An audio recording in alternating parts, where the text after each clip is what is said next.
Hi, my name is Fire Specialist David Mingo, and I am here to read a book, Miss Mingo and the Fire Drill. I like her name. Miss Mingo and the Fire Drill by Jamie Harper. This week is Fire Safety Week. This week is Fire Safety Week, Mrs. Mingo announced to her class on Monday morning in early October. We'll be learning what to do in case there's a fire. My Grammy had a fire, Alligator said. It was in her frying pan. The smoke detector went off and it was really scary and my French toast got burnt, but I ate it anyway. Everyone agreed it sounded scary. Panda started barking. Elephant trumpeted. Bird growled. Animals use a number of defense mechanisms to protect themselves when there's danger. Many of them make loud and harsh sounds to scare off predators. And Monkey honked. I'm afraid of smoke detectors, he admitted. What's wrong with your nose? Asked Bird. When danger threatens, the proboscis, which is a monkey's nose, honks loudly and is large, and the fleshy nose swells and turns red. But before Monkey could answer, the room started to shake. Elephant was stomping his feet and flapping his ears. I'm afraid of fire trucks, he cried. Frightened elephants stomp their feet and flap their ears and trumpet. Younger elephants may push their ears way out to the side to make them seem more bigger and threatening. Now let's simmer down, Mrs. Mingo said. I know fire can be scary. Just thinking about it makes me want to hide behind my friends. But I know I have to follow the rules and when there's danger.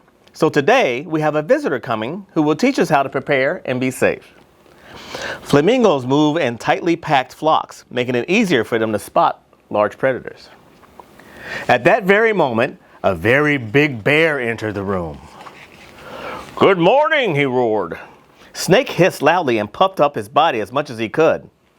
When threatened, snakes inflate their body to resemble a cobra. It flattens their head and hisses. Pig darted away from the bear and dove under Mrs. Mingo's desk. No need to be afraid, Mrs. Mingo assured them. It's just Chief Grizzly under all that gear. A startled pig would run away, then quickly turn around to face whatever it's frightened. If necessary, it would charge its enemy and use its tusks to attack. The chief removed this mask. Firefighters need to wear all this to be well protected, he said. It's called turnout gear, Frog said proudly. It can weigh up to 70 pounds. That's a lot. It didn't take long for the class to warm up to Chief Grizzly. What do you do when the smoke detector sounds? He asked. Get out and stay out, yelled Frog. Right again, said the chief. Does anyone know what to do if your clothes catch on fire? Well, everyone knew the answer to that. Stop, drop, and roll. Mrs. Mingo promised Chief Grizzly that they will work on their technique. On Tuesday morning, Mrs. Mingo explained that sometime soon there would be a fire drill. When? Asked Norwell. I don't know, answered Mrs. Mingo, but don't worry, we'll practice and we'll be ready. She listed the steps they would need to follow.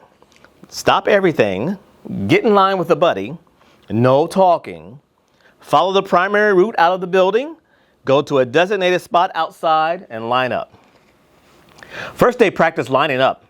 Alligator insisted on being the leader, and Koala brought a snack, and everyone was talking. Remember, Mrs. Mingo said, everything else stays in the room. Even my eucalyptus, said Koala. I can't leave it behind. Koala was so upset that he started rubbing his chest and growling. Koalas howl and wail when they're upset.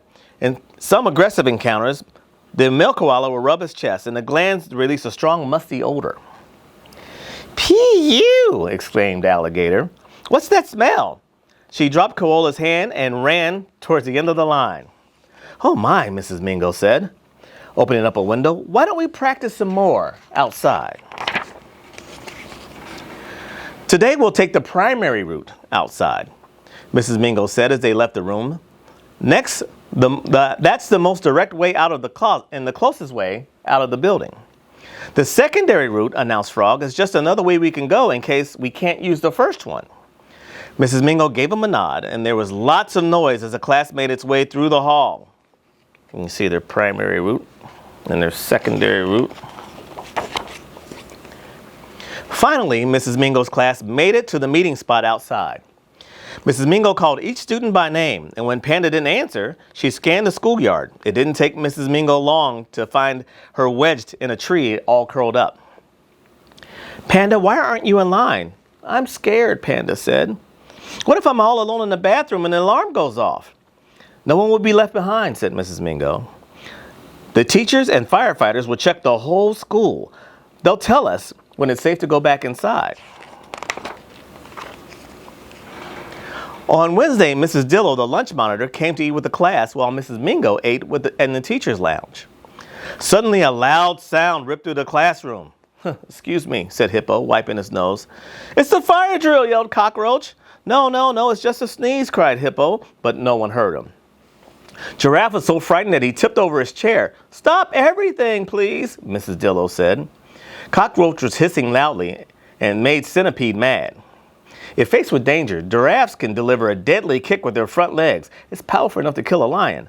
The speed also helps them escape. "Stop," yelled Hippo. "It isn't the fire drill. It's a real fire," Alligator screamed. Mrs. Dillo rolled herself up into a ball, and Alligator thrashed his tail wildly. The whack! Everyone stopped to watch Mrs. Dillo fly across the room, right into Hippo's mouth. Pelican smacked him on the back, and out popped Mrs. Dillo. She rolled around the classroom just as Mrs. Mingo returned and cried, "Mercy me!" Friday morning, the students trickled into the classroom. Miss Mingo reviewed all they learned about fire safety one more time. During the morning meeting, a siren blasted and red lights flashed. "It's here!" hollered Pig. "It's the fire drill!" Octopus cried and squirted ink into a cloud of ink into the room. But the class stayed calm. Norwell helped some of his classmates to the doorway where students began to line up with their buddies. Mrs. Mingo led her class out of the room and down the hallway. Everyone protected their ears from the loud sound. There was no talking, there was no running, and no one stopped at the cubbies, although Alligator tried. The students were just about to exit the building when they found Chief Grizzly blocking the entrance with a sign that read, "Fire." He smiled and winked at them, so they knew that this was a special test. Outside, the class formed a perfect line and stood in perfect silence while Miss Mingo called out every name. They were the very first class to be ready.